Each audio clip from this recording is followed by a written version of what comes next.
Hello, everyone. Thanks for tuning in once again to Queen Ahmadiyyah TV presents Beyond the Realm.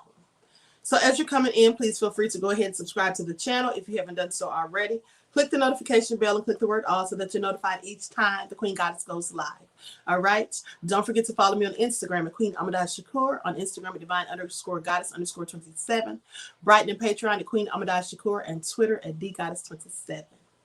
Okay, so let's get into it.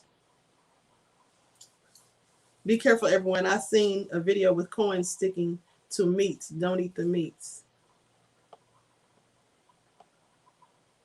Okay, let's get into it, people.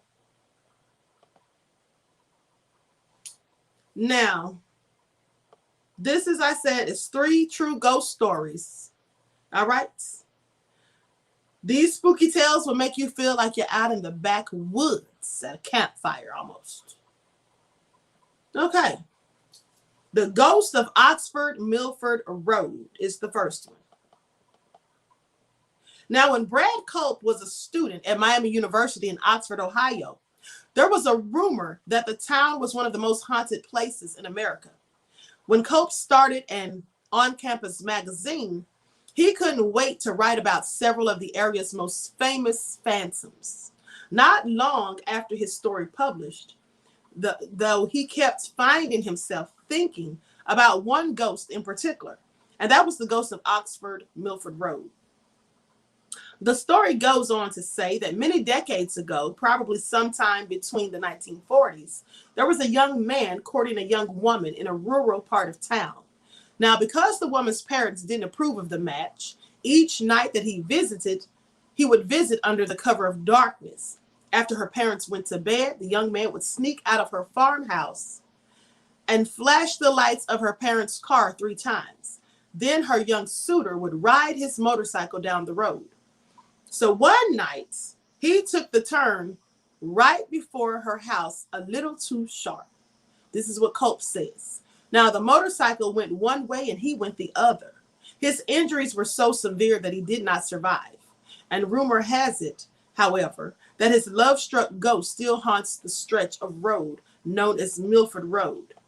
Now, curious, Culp and his girlfriend, who's now his wife, and a friend decided to head out there one night just to see if they could verify this tale. His girlfriend was worried. You see, she'd been completely freaked out the entire time. Now, he said she believes more in that stuff than I do.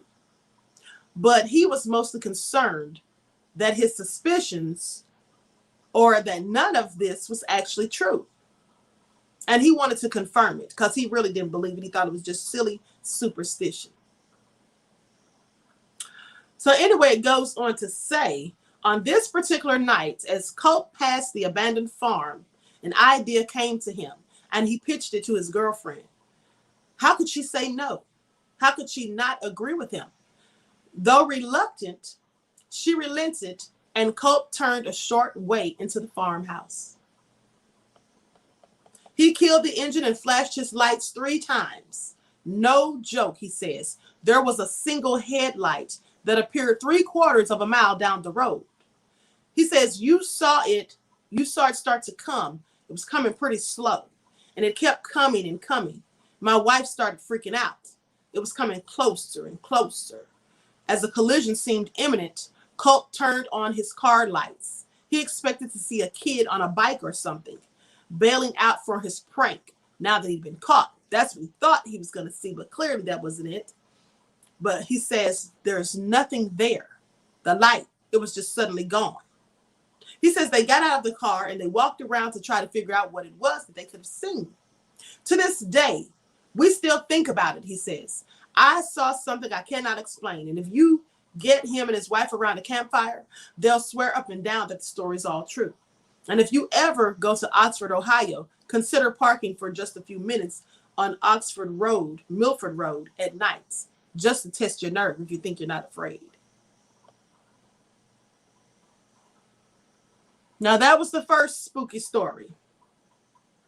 This next one is called, Was It People or Is It Aliens? Doug Averill grew up as one of the 8 boys on his parents' sprawling dude ranch. the Flathead Lake Lodge in rural Montana. Now, as a teen, the Averill boys would run wild. He says, we rode around like a little gang of cowboys. They'd saddle up and head off to check cattle on the 3 giant tracts of land that the family managed, which formed a triangle around some of the state's most remote rangelands. Now, one summer in the 1960s, the brothers came across a ghastly sight. There on the ground were 3 dead cows neatly arranged in a circle. No obvious wounds were visible, but their reproductive organs had in fact been removed. But he says there was never any blood. It was almost like they had been surgically removed. Now, during this decade, America has been very obsessed with aliens, right?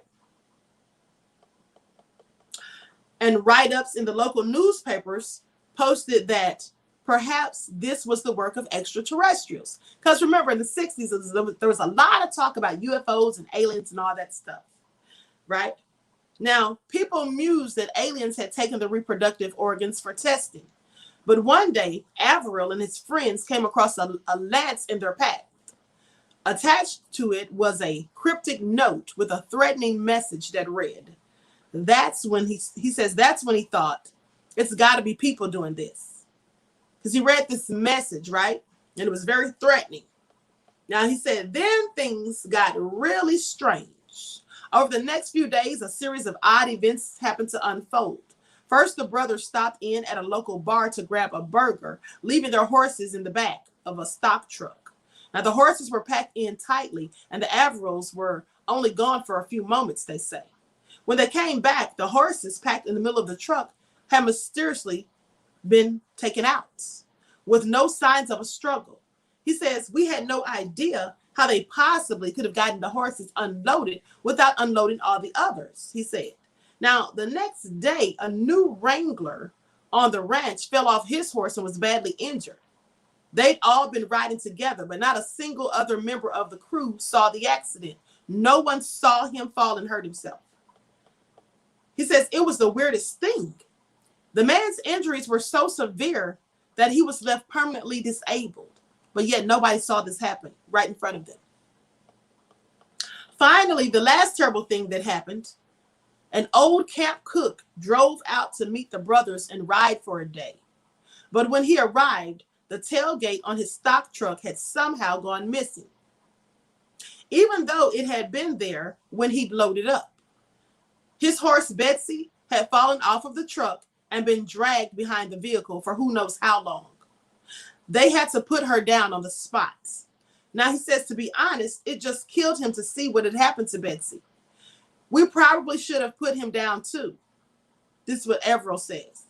Those 3 events were just boom, boom, boom. 3 things in a row that were so weird and all tied together because they were right after we saw the spear, he remembers.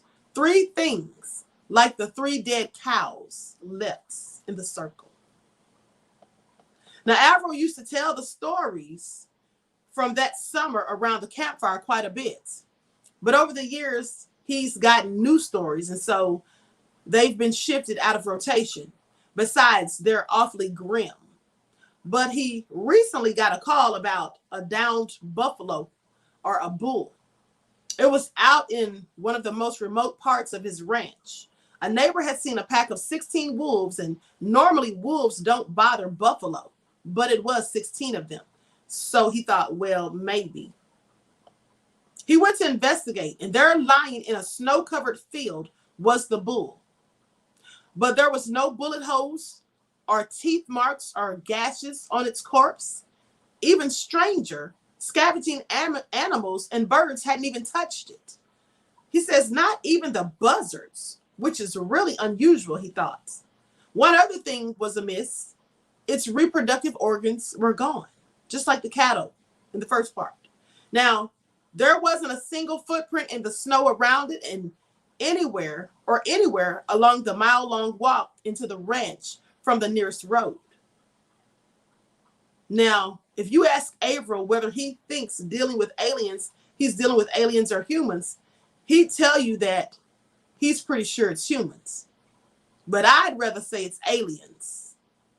Now, after that summer back in the 60s, seeing what humans were capable of, he'd pick the aliens any day, is what he says.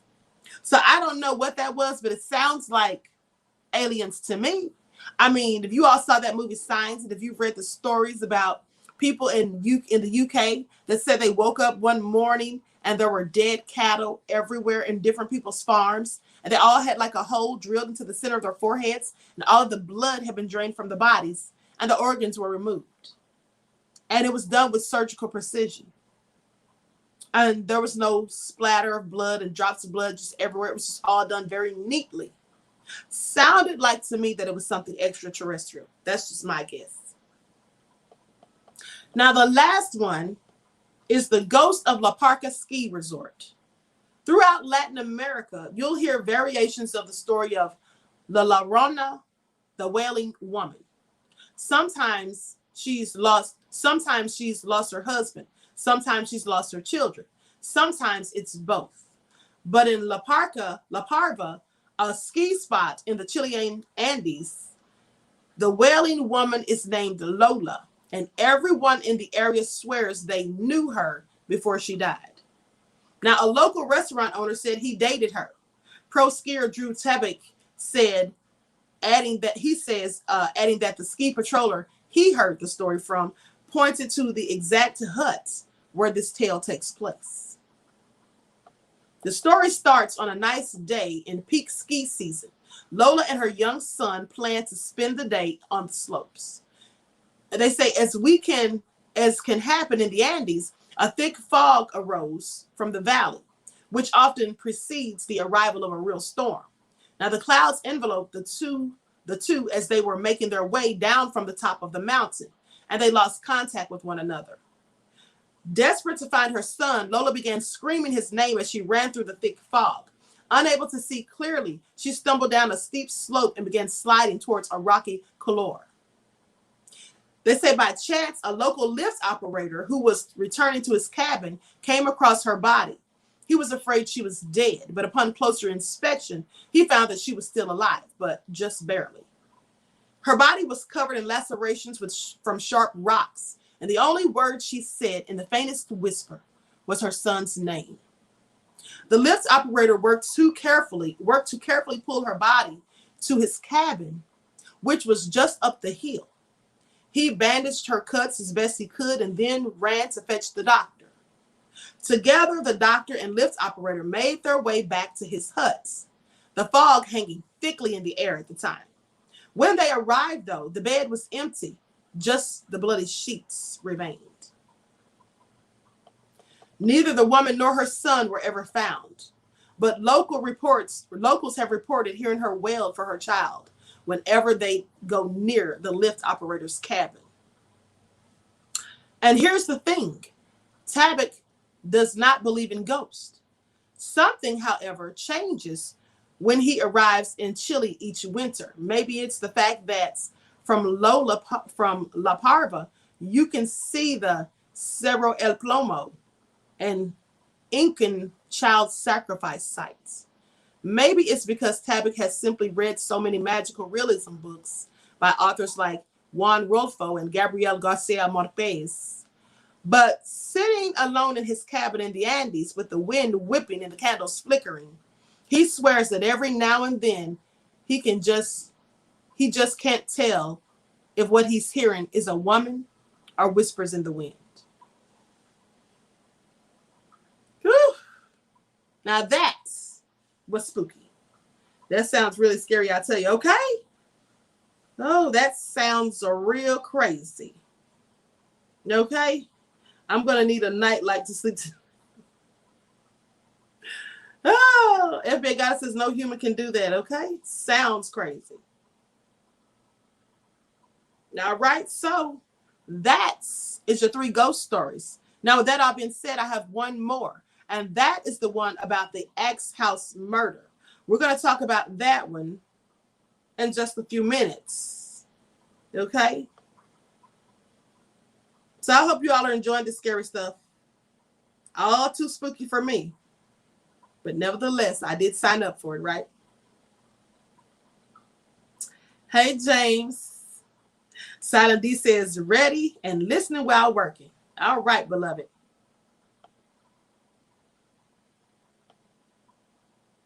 Hold on. I'm trying to see where my chat went.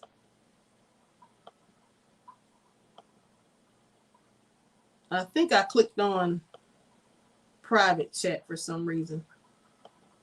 Okay, there we go. Okay, so with that all being said, thank you, Nathalie. So with that all being said, I'm going to conclude this broadcast, and I'm going to be coming right back. Now, let me see what time I have the next one scheduled for. 9:45. It's scheduled for 9:45, but guess what? I'm going to go ahead and start it now, okay? Since we got done early. With that all being said, everyone please go to the next chat, and we're going to talk about this X House murder. Thank you all for tuning in once again to Queen Ahmadiyyah TV Presents Beyond the Realm. Make sure you subscribe to the channel if you haven't done so. Click the notification bell, click the word all, so that you're notified each time the Queen Goddess goes live on this channel. Don't forget you can follow me on Instagram at Queen Ahmadiyyah also on Instagram at divine_goddess_27, Brighton and Patreon at Queen Ahmadiyyah and Twitter at DGoddess27. Peace.